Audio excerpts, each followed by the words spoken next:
¿sí? Y decía que la obra de cada uno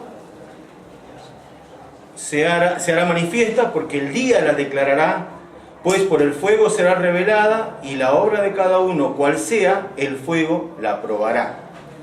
Y un pasaje paralelo, 1 Corintios 4:5, dice: así que no juzguéis nada antes de tiempo, hasta que venga el Señor, el cual aclarará también lo oculto de las tinieblas y manifestará las intenciones de los corazones, y entonces cada uno recibirá su alabanza de Dios. Y el otro día habíamos llegado a la conclusión en este pasaje que decía la obra de cada uno. Ya habíamos buscado que obra era trabajo, es ergón en griego, y es trabajo o acción. Entonces, la obra de cada uno se hará manifiesta, y manifiesta quiere decir visible, ¿sí? Patente, notoria. La obra de cada uno va a ser manifiesta en ese día. ¿Por qué? Bueno, porque dice que el día la declarará.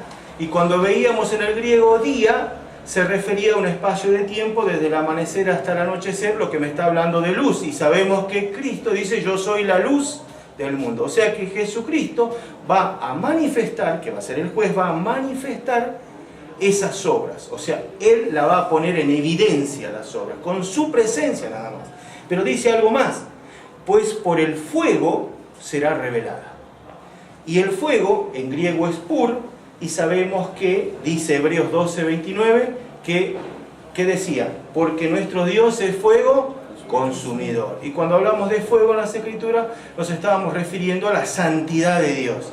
O sea, ¿qué es lo que dice el pasaje? Dice que el fuego, por el fuego será revelada. Y cuando buscamos revelada, que es apocalipto, significa que esa es una palabra en griego que significa algo que va a ver lo interior de algo. Entonces quiere decir que el fuego, o sea, la santidad de Dios, va a dar el motivo de la obra. O sea, ¿cuál es el motivo por el cual nosotros hicimos esas obras? O sea, entonces, delante de la presencia de Dios y su santidad, nuestra obra va a ser revelada. No va a haber nada oculto para Él, ¿sí? Y el fuego la probará, como dice acá, o será revelada. Nos habla de lo que es la calidad de la obra. La santidad de Dios va a ver qué calidad de obra tenemos. Si es una obra, como decíamos, oro, plata o piedras preciosas, o es heno, madera y hojarasca. Es la santidad de Dios frente a esa obra que hayamos hecho, Él lo va a determinar. Entonces, dos cosas que se ven en este pasaje: la luz y el fuego, son dos elementos, está figurado, pero nos habla de que es Jesucristo mismo y su santidad que en el tribunal de Cristo va a revelar todo lo que nosotros hayamos hecho. Dice, cuando dice será manifiesta, en el griego quiere decir, de acuerdo al diccionario Vine, que es revelar el propio carácter de la persona. Cuando dice será manifiesto, el carácter de la persona va a ser revelado también. ¿Qué lo motivó a hacer esa u otra obra? Entonces, la norma o la base determinante de este tribunal, si acabamos de ver que es la presencia de Dios, su santidad, lo que el Señor va a determinar en ese día: cuán fiel fuimos. Eso va a ser. ¿Cuán fiel fuimos al transitar en esta carrera cristiana? Las intenciones. Claro, los motivos. ¿Qué es lo que me motivó a hacer tal cosa? En otras palabras, ¿cuán fiel fui al Señor? Ese es lo que va a pasar allí. ¿Qué tipo de administradores fuimos? Dice Apocalipsis, habíamos leído el otro día 2:10, que los administradores, ¿cómo tenemos que ser? Fiel. Y le daré, dice el Señor, ¿sí?, una corona especial. Pero eso es lo que va a determinar. Entonces, ¿qué se va a juzgar en el tribunal? La actitud del creyente. ¿Qué obras hizo? El motivo, no tanto la obra en sí, el motivo, lo que motivó a hacer eso. Y la conducta y la irresponsabilidad va a quedar manifiesta. Eso es lo que dice la palabra del Señor. Eso era un resumen de lo que habíamos visto. Después había hablado un poquito de la fidelidad, que debía ser una característica del creyente, y cómo demostraba yo la fidelidad. En el servicio a Dios, habíamos visto el otro día, en la realización de la obra, en la ayuda a los hermanos. Miren lo que dice Tercera de Juan 5. Tercera de Juan 5. Tercera de Juan 5. Dice: amado, fielmente te conduces cuando prestas algún servicio a los hermanos, especialmente a los desconocidos. Vuelvo a leer. Amado, le dice Pablo, el apóstol Juan, amado, fielmente te conduces cuando prestas algún servicio a los hermanos, especialmente a los desconocidos. Creo que esto no necesita una explicación. Una de las formas que demuestro mi fidelidad es cuando presto servicio a un hermano. Allí estoy demostrando la fidelidad que tengo al Señor. Y hoy vamos a ver un poco sobre la fidelidad, porque va a ser una de las cosas que el Señor va a ver en mí. ¿Cuán fiel fui? Entonces, ¿qué es la fidelidad? ¿Alguien sabe lo que significa fidelidad? Dios es fiel por naturaleza. Por lo tanto, como Él es amor también, Él es amor. No es que creó el amor o creó la... No, Él es en esencia, es un atributo, Él es fiel. Ahora, ¿qué es la fidelidad? Cuando voy al diccionario me dice que fidelidad es lealtad y veracidad. Eso es fidelidad. Lealtad, ustedes saben que dice en el diccionario, lealtad como la de un perro, dice. Con eso, el diccionario quiere simbolizar la palabra fidelidad. Lealtad, y lealtad como la del perro, dice. Y veracidad es otra de las palabras que significa fidelidad. La veracidad es cuando se da testimonio de algo veraz. Lo que hace un escribano, cuando ve, dice, esto es veraz, igual al original, y pone su sello y dice, es copia fiel. Eso es el significado de fidelidad en nuestro diccionario. Pero la fidelidad en la Biblia nos habla del cumplimiento de una promesa, el cumplimiento de una tarea y de que es digno de confianza. Por eso Dios es fiel. Dios cumple sus promesas, Dios cumple lo que va a hacer y es digno de confianza. Por eso Dios es fiel. Cumple las promesas, cumple las tareas que Él se asigna a sí mismo y es digno de confianza. Y lo mismo a la palabra de Dios. Su palabra es fiel y verdadera. Eso dice la Escritura. Pero también la palabra de Dios nos confronta a nosotros que tenemos que ser fieles. ¿Fieles dónde? Fieles en el servicio. Busquemos 1 Timoteo 1:12. 1 Timoteo 1:12.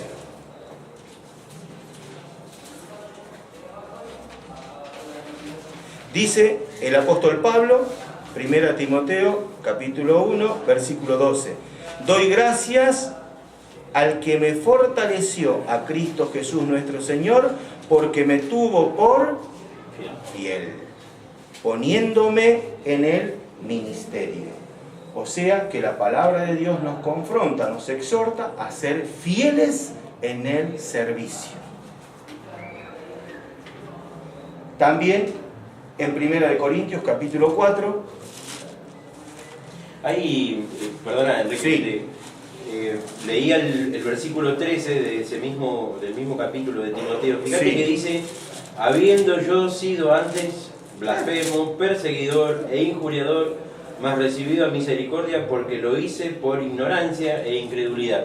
Fíjate que ese cambio estamos, que... claro, lo que se puede dar a conocer fielmente, digamos, es el cambio que Cristo produce en el creyente, ¿no? ¿Por qué? Porque Pablo acá se pone como ejemplo y dice, yo antes fui, y yo también antes fui. Pero eso tiene que quedar manifiesto, ¿sí? Pero muchas veces nosotros creemos que somos fieles. Creemos que somos fieles. ¿Se acuerdan la parábola esta que dio el Señor? Si bien es cierto, en Mateo sabemos que es para el pueblo de Israel, cuando le da los talentos. ¿Se acuerdan de esa parábola? ¿Qué dice? El primer siervo, o sea, los talentos fueron dados de acuerdo a la capacidad de cada uno. A uno se le dio 5, al otro le dieron 2. Duplicaron sus talentos y al que le dio 1, ¿qué hizo? Lo escondió. Lo escondió. Tuvo miedo y después encima lo acusa al Señor, que es un juez injusto, le dice. Lo acusa. Entonces, ¿qué es lo que sucede? Nosotros, lo que dice la palabra, es que tenemos que demostrar nuestra fidelidad. La tenemos que demostrar, porque el Señor nos ve. Y decíamos nosotros que el propósito de la profecía era conocer el futuro, tenemos que conociendo el futuro, cambiemos nuestro presente. Ese es el objetivo. Entonces, si Dios sabemos que va en el tribunal de Cristo, va a ver cómo fuimos, qué administradores fuimos. Y yo quisiera que Él me diga, ven, buen siervo y fiel. Esa va a ser la evaluación. Hoy estamos en época de prueba, de examen los chicos. Están en examen, están rindiendo algunos hoy. Mañana también. Y nosotros en ese día vamos a rendir un examen. Y el Señor nos va a preguntar, ¿cuán fiel fuiste? Por supuesto que Él conoce todas las cosas. Entonces, debemos ser fieles, tenemos que ser fieles a Él. ¿Y cómo podemos ser fieles a Él? Leyendo su palabra. Ella nos va a mostrar cuál espejo mi vida, cambiando como hizo el apóstol Pablo, dio un cambio, una vuelta de 180. Yo antes era tal cosa, ahora el Señor me tuvo por fiel y me permitió trabajar en Él, en el servicio. Pero Él cambió su vida, no fue más lo que era. Y eso es lo que nos pide el Señor, que tengamos fidelidad. ¿Fidelidad en qué? Como dijimos, cuando prometemos algo al Señor. Señor, vos sabés que te voy a servir. ¿Así? ¿Cuánto tiempo me vas a servir? ¿En qué área me vas a servir? ¿Soy digno de confianza para Dios? ¿Cumplo las tareas que me asigna Él? ¿O que la iglesia ha puesto en que yo haga una tarea? ¿Soy fiel en esa tarea? Eso es lo que va a hacer el Señor en el tribunal. Dios quiere que yo sea fiel. Eso es lo que quiere Dios.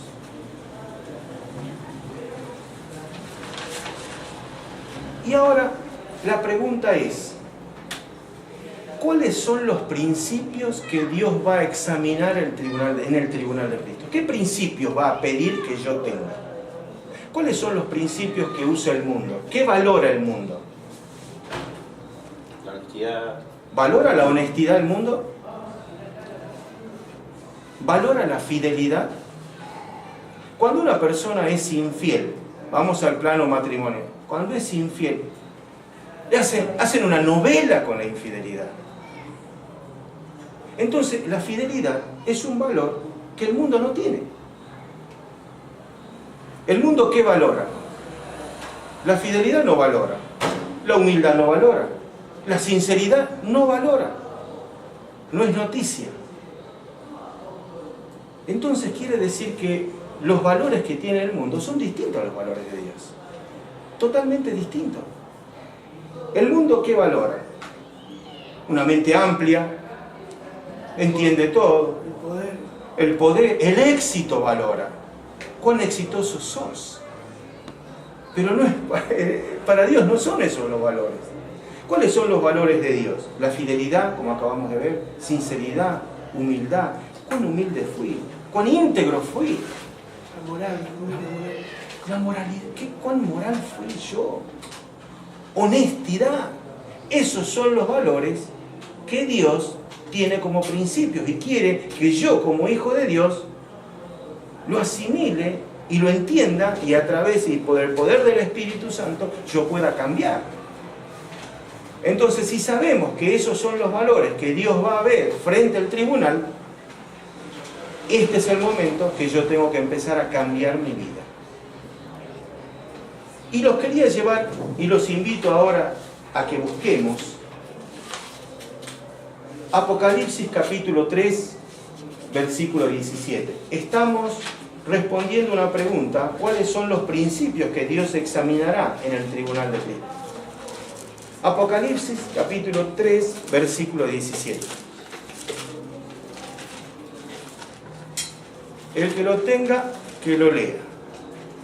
Porque tú dices, yo soy rico y me he enriquecido, y de ninguna cosa tengo necesidad. ¿Y no sabes que tú eres un desventurado, miserable, pobre, ciego y desnudo? El Señor le está hablando acá a esta iglesia de la Odisea, y ellos dicen, la iglesia, ¿no?, los valores que tenía la iglesia de la Odisea. ¿Qué dice? Yo soy rico. ¿Qué más dice? De ninguna cosa tengo necesidad. La iglesia decía eso. ¿Y el Señor qué le dice? Vos sos un pobre. ¿Cómo que no tenés necesidad? Sos un desventurado. Todo lo contrario. Y ellos dicen que veían bien y Dios le dice que son ciegos.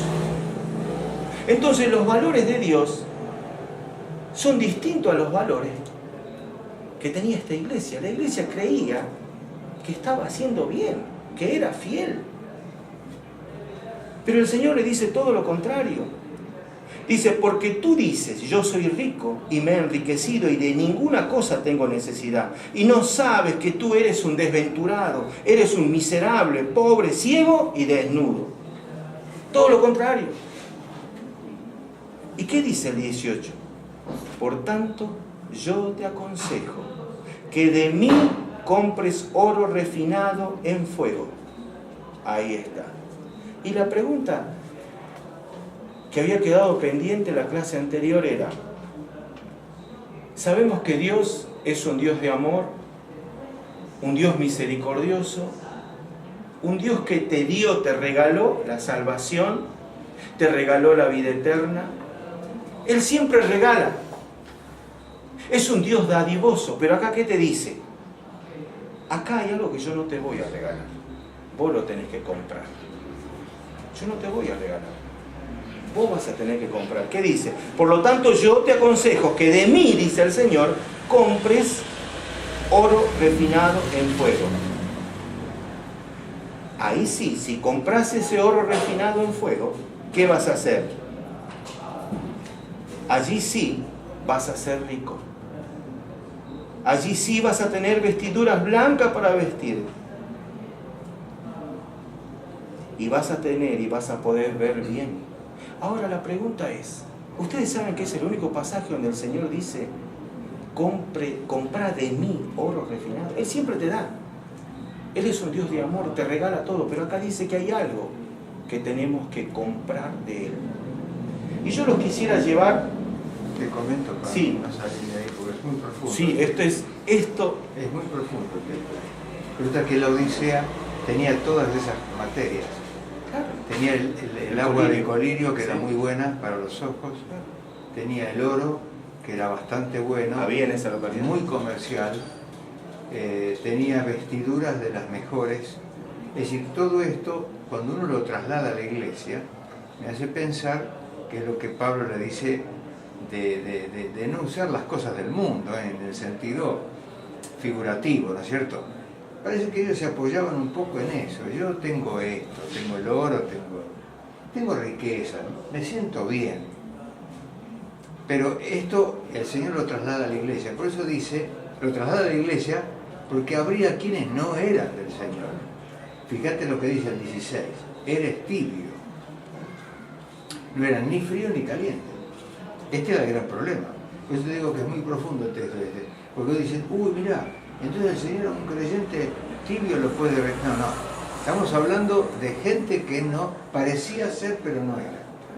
Entonces se tomaban de eso y el Señor le contesta con eso. Yo tengo oro, pero del bueno.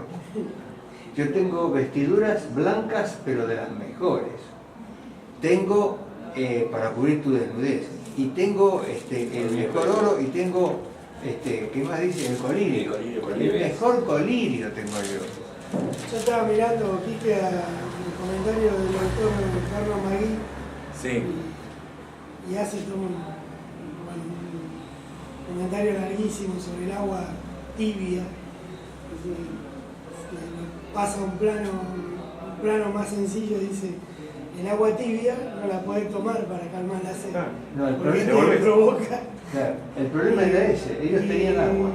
Con respecto al colirio también dice que era lo que tiene el comentario de él, que en realidad era una falsedad, según algunos historiadores, lo del colirio que era bueno. Pero bueno, ese es un comentario. Era un agua caliente lo que sacaba. ¿Qué es lo que pasaba? Lo que pasaba es que esta iglesia creía que era fiel, que estaba haciendo las cosas bien, porque se jactaba de eso. Y muchas veces quizás a nosotros nos puede pasar eso. Nosotros creemos que somos fieles, pero en realidad no lo somos. Entonces, los valores que tiene el mundo no son los mismos valores de Dios. Miremos en segunda de Pedro, capítulo 1. Este pasaje me encanta.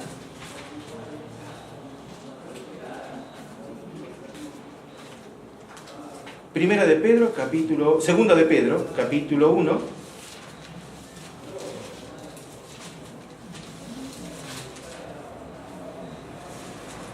Versículo del 3 podemos leer. Dice, como todas las cosas que pertenecen a la vida y a la piedad, nos han sido dadas por su divino poder, mediante el conocimiento de aquel que nos llamó por su gloria y excelencia, por medio de los cuales nos ha dado preciosas y me encanta, que dice, por medio de las cuales nos ha dado preciosas y grandísimas promesas, para que por ellas llegases a ser participantes de la naturaleza divina, habiendo huido de la corrupción que hay en el mundo a causa de la concupiscencia. Vosotros también, poniendo toda diligencia, por esto mismo, añadid a vuestra fe, que virtud, a la virtud conocimiento, y al conocimiento dominio propio, al dominio propio paciencia, a la paciencia piedad, a la piedad afecto fraternal, y al afecto fraternal amor. ¿Qué es lo que nos está diciendo acá? ¿Sabes una cosa? Hay algo que Dios nos da. ¿Sí? Dios, dice, la fe viene por el oír y el oír por la palabra de Dios. Los frutos del Espíritu lo conocemos, pero acá describe el apóstol Pedro virtudes que únicamente se logran con la constancia, la fidelidad y la obediencia al Señor. Virtud nos habla de tener una excelente vida cristiana, una moral intachable. Eso es virtud. Y la virtud no es un fruto del Espíritu. No es.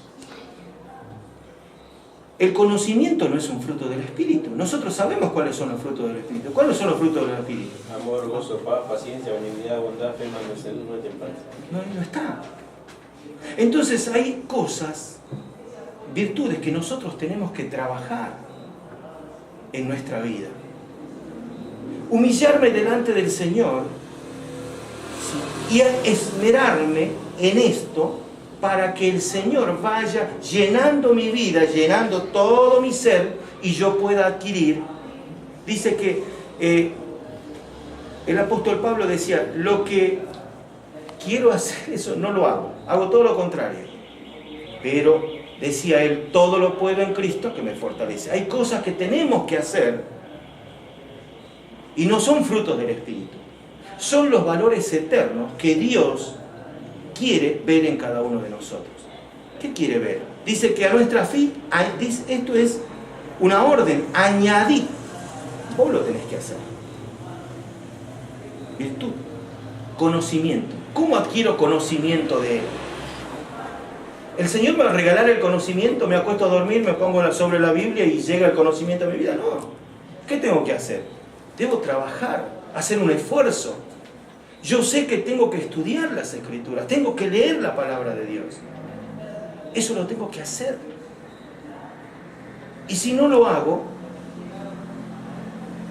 no voy a tener esos valores que Dios me pide, que compre de Él. Él me da la voluntad para que yo lo haga. Él me ayuda en esto. Ustedes saben que el conocimiento requiere un trabajo, un tiempo, un esfuerzo. Entonces yo le tengo que pedir. Él dice que produce el querer como el hacer. Él lo produce.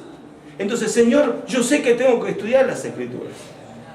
Yo sé que a mi fe le tengo que añadir conocimiento, tengo que conocerte más a ti. Pero no tengo las fuerzas para hacerlo. Te ruego que me ayudes a que cada día pueda leer las Escrituras para conocerte más y más. Se lo tengo que pedir y Él va a producir en mí el querer como el hacer. Él lo va a hacer, pero yo tengo que estar dispuesto a hacerlo. Por eso el Señor dice ahí a la Odisea, comprad de mí oro refinado. Esos valores eternos que yo los tengo que adquirir. Yo no te voy a regalar estas cosas, vos lo tenés que hacer. ¿Qué más tengo que hacer? Dominio propio. El Señor no me da, no es un fruto del Espíritu el dominio propio. ¿Qué tengo que hacer? Tengo que estar humillado delante de su palabra y tengo que ser, el dominio propio es como un animal con los frenos. Ese es el dominio propio. Yo me tengo que frenar mi impulso, mi carácter. ¿Y cómo lo hago? Solo no puedo. Él me va a ayudar, pero yo tengo que estar dispuesto. Si no, no voy a cambiar. Si quiero tener dominio propio, tengo que pedirle a Dios que me ayude a controlar mi vida. Porque solo no lo voy a hacer. No lo puedo hacer.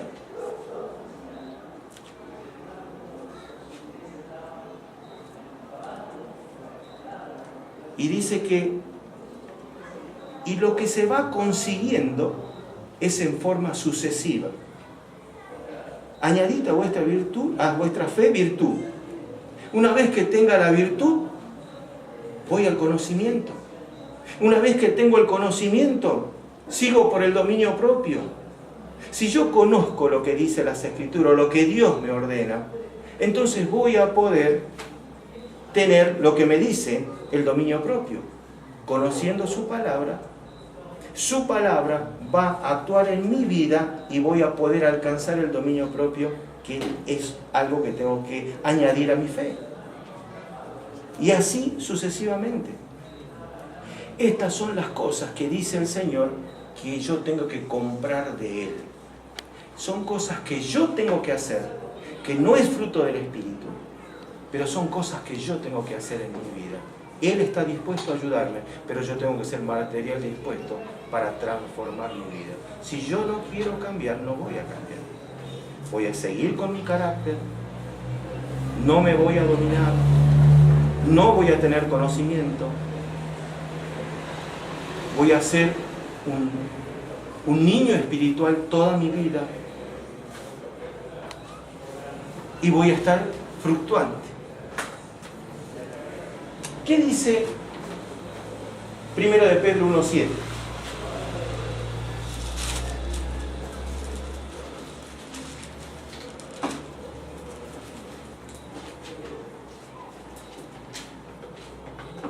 Dice: para que sometida a prueba vuestra fe, mucho más preciosa que el oro, el cual, aunque perecedero se prueba con fuego, sea hallada en alabanza, gloria y honra cuando sea manifestado Jesucristo. Ahí está. Dice, para que sometida a prueba vuestra fe, ¿cuándo? En el tribunal. Dice, está hablando de la prueba, ¿no? De la fe.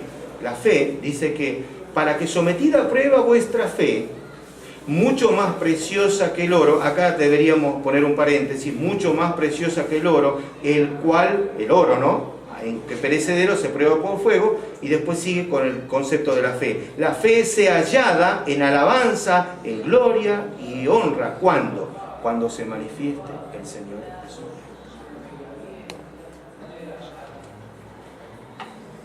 Mi fe va a ser probada en el tribunal de Cristo. En un concepto de fidelidad, obviamente. ¿Cuán fiel fui yo al Señor? ¿Cuán fiel fui yo al Señor? Entonces, la pregunta es, ¿estoy siendo fiel al Señor? ¿Estoy siendo fiel? ¿Estoy cumpliendo las promesas que yo le hice a Él? ¿Estoy haciendo las tareas que Él me asignó que haga? ¿Soy digno de confianza de Dios? Eso es fidelidad.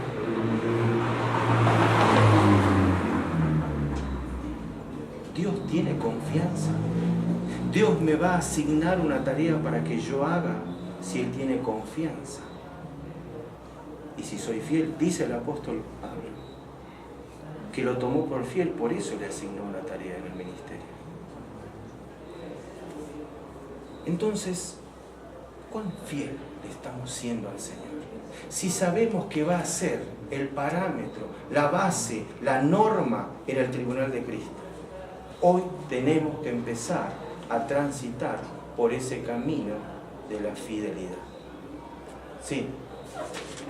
Me quedé, el hermano David Jeremiah Sí.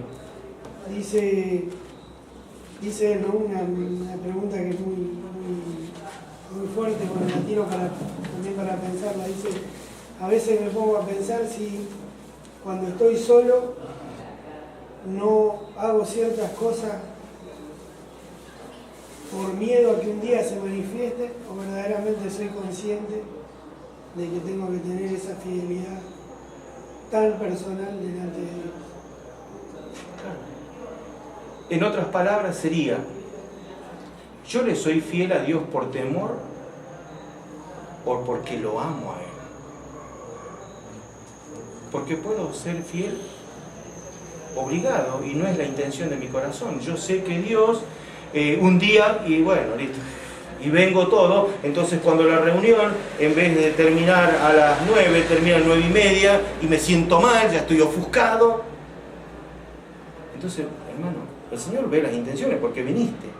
Si es un momento de alabanza y de abrir las Escrituras, y porque se pasó 10 minutos, está enojado, regañando ese tiempo. No digo tampoco que nos extendamos hasta las 12 de la noche. Entonces el Señor ve las intenciones. Viniste a adorar y ahora estás enojado porque al abrir las Escrituras se pasaron 10 minutos. ¿Qué estás haciendo? ¿Qué estamos haciendo? Yo creo que este punto de la fidelidad toca todas las áreas de nuestra vida. Y cuando leemos las Escrituras, nos damos cuenta de que no dice el Señor cuáles son, si hemos sido fieles, y nos dice, ven buen siervo y fiel. No nos dice cuáles son, Él no aclara en la Biblia cuáles son las obras de oro, piedras preciosas, plata, no dice qué obras son esas, ni tampoco nos dice cuáles son el heno, madera y hojarasca, no nos dice, pero sí hay en las Escrituras pasaje que nos manda el Señor que tenemos que ser fieles en tales cosas, en administrar el tiempo, por ejemplo, tenemos que ser fieles administradores del tiempo, el tiempo no es nuestro, es del Señor, y ahí nos va a pedir cómo administramos el tiempo. ¿Qué hicimos con el tiempo que el Señor nos regala? ¿Qué hacemos? Tenemos 24 horas. 24 horas. ¿Le estamos dando lo mínimo? El mínimo sería el 10%. ¿Le estamos dando el 10% de esas 24 horas? Pueden hacer la cuenta. 24 por 10 dividido 100. Así se saca la cuenta. Ese era el 10%. Y van a ver cuántas horas mínimo tendríamos que dedicarle al Señor. Estamos en la gracia, debería ser más el tiempo. ¿Y son 2 horas 40? Claro. El pasado. Mínimo sería el 10%. Aunque estamos en la gracia, debería ser más. Estamos administrando el tiempo que el Señor nos regala.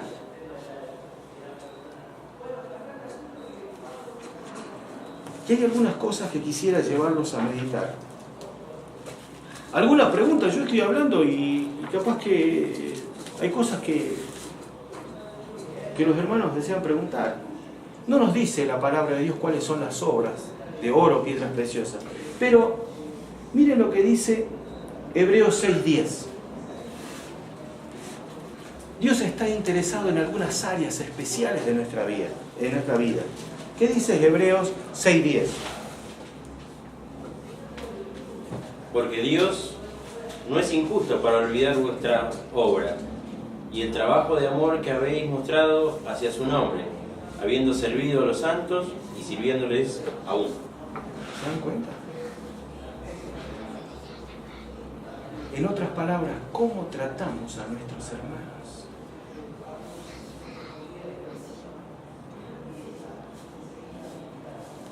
No sé si eso es piedra preciosa, oro, plata, no lo sé. Pero el Señor me manda que lo tengo que hacer. Y volver a leer de nuevo, despacito, mire, mire lo que dice. Porque Dios no es injusto para olvidar vuestra obra No se va a olvidar. y el trabajo de amor que habéis mostrado hacia su nombre, habiendo servido a los santos y sirviéndoles aún. ¿Sabés qué? Yo automáticamente cuando lo leía pensaba, porque nosotros como fundación muchas veces nos cuestionamos el hecho de tener un lema. El lema de la fundación es que establece iglesia y confirma a los creyentes. Ese es el lema de la fundación de Hebreos Salamín. Establece iglesias y confirma a los hermanos para determinada tarea y nos vamos a otro lado. Y a veces nosotros, que te diga Rubén, nos cuestionamos justamente el hecho de visitar a los hermanos.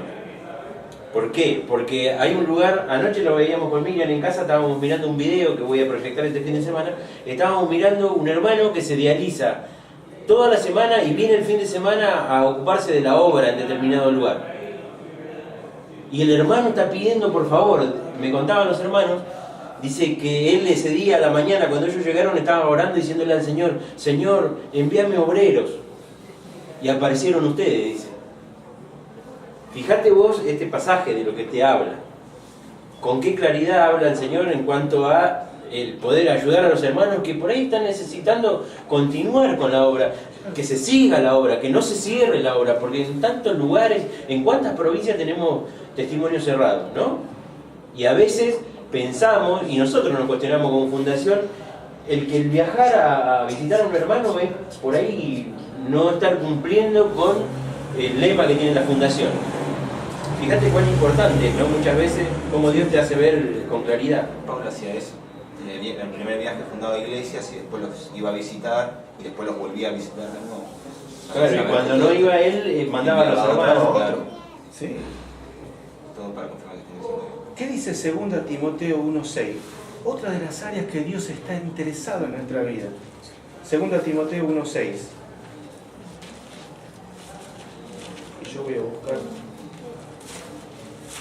¿Qué dice? A ver, que lo lea algún hermano.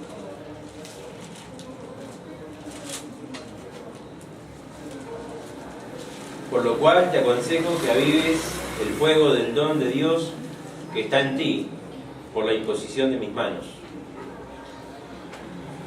Es una orden. Tenés que avivar el fuego del don que hay de eso está interesado el Señor. ¿Estás avivando el fuego del don que Dios te dio? Un don tenés. Un don tenés. Lo estás avivando para ponerlo al servicio de la iglesia. Avivarle sería ponerle todos los días un pedazo más de madera, ¿no? Cosa que el fuego no se termine nunca. No se apague. O si querés apagar un fuego, bueno, sacarlo al hermano para allá, separarlo uno por otro, ahí se va a apagar. Pero ¿dónde te vas a avivar? ¿Dónde vas a avivar? Tenés que estar juntos. ¿Y dónde nos juntamos? Cuando estamos acá, cuando el Señor nos convoca. Pero si vos estás en tu casa, te estás apagando. Dice, avivar el don. Y cuando estás junto a tus hermanos lo vas a avivar el don. De otra manera no lo vas a hacer.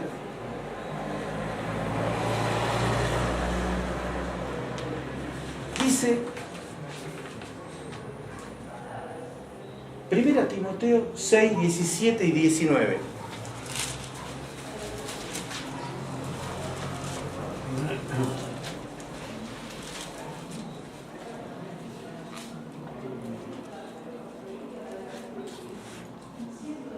Primero, 6, 17 y 19. Al 19. El uso de nuestros bienes materiales. A ver Lo qué rico dice. de este mundo, de este siglo, manda que no sean altivos, ni pongan la esperanza en las riquezas, las cuales son inciertas, sino en el Dios vivo, que nos da todas las cosas en abundancia, y para que las disfrutemos, atesorando para sí buen fundamento para lo porvenir, que eche en mano de la vida eterna. Atesorando para sí buen fundamento por lo porvenir, que eche en mano de la vida eterna. Ahora, ¿cómo utilizamos nuestro dinero? ¿Cómo administramos el dinero que Dios nos da? Es otras cosas que el Señor nos va a pedir cuenta. ¿Cómo administramos nuestro dinero? Abajo estaban viendo el otro día cuánto había que ofrendar. ¿Cuánto se ofrenda? El Nuevo Testamento dice proporcionalmente. ¿Y cómo se entiende eso? Proporcionalmente. Lo mínimo debería ser el 10%. Lo mínimo. La ofrenda obligatoria. Es una ofrenda obligatoria impuesta. Pero lo mínimo. Eso era en la ley. En la gracia deberíamos ofrendar mucho más. Pero lo mínimo debería ser eso. Y el Señor, que prepara el camino para que vos andes por Él, Él sabe y conoce tu corazón, conoce las intenciones de tu corazón, y sabe que cuando vos ofrendas, si estás ofrendando proporcionalmente o no, Él lo sabe. Y cuando pase tu vida y aparezcas, ¿se acuerdan de la viuda? Poniendo todo lo que tenía. Y el Señor pase una imagen tuya allá en el tribunal cuando estás ofrendando. ¿Qué le vas a decir? Señor, perdona. Vamos a salir avergonzados. Cuando veas el sobre que te pagaron y después el Señor te muestre cuánto depositaste. El Señor nos va a pedir cuenta. Porque nosotros en el tribunal, Él nos va a juzgar como administradores, si hemos sido fieles o no. ¿Administramos bien el tiempo? ¿Administramos bien el dinero? Que es de Él, todo es de Él. Nosotros somos meros administradores. Y Él nos va a pedir cuenta de estas cosas. Él no es deudor de nadie.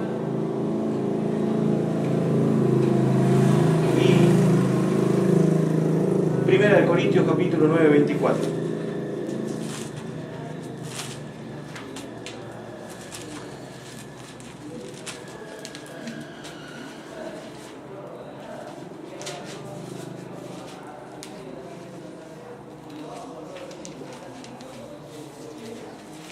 Dice, ¿no sabéis que los que corren en el estadio, todos a la verdad corren, pero uno solo se lleva el premio? Corred de tal manera que lo obtengáis.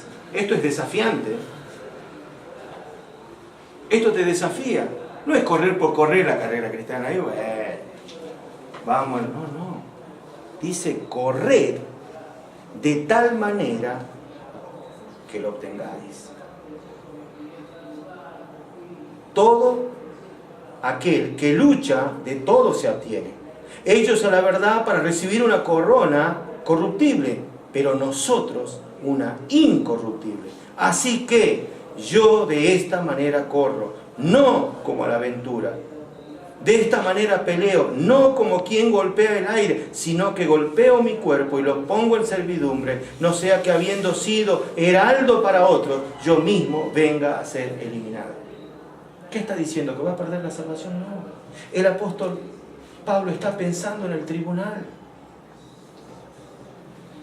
Él está pensando en eso. De que cuando llegue al cielo el Señor, Él tenga que retirarse avergonzado. Eso es lo que está pensando el apóstol Pablo.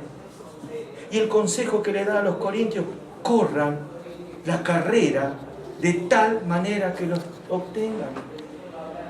¿Qué dice? Todo aquel que lucha, de todo se abstiene. Una negación absoluta, ¿no? Total. Yo ya estoy muerto. Dice que ya no vivo yo, decía el apóstol. Ya está, ya no vivo yo. Sino que Cristo vive en mí ahora. Ya no vivo yo. Yo ya estoy muerto. Mi yo está muerto. Cristo vive en mí. Entonces yo tengo que correr esa carrera cristiana de tal manera que lo obtenga. ¿Para qué? Para que llegado ese día no sea eliminado y me tenga que retirar delante de Dios avergonzado y haya sido salvo por fuera. Que el Señor... Sí.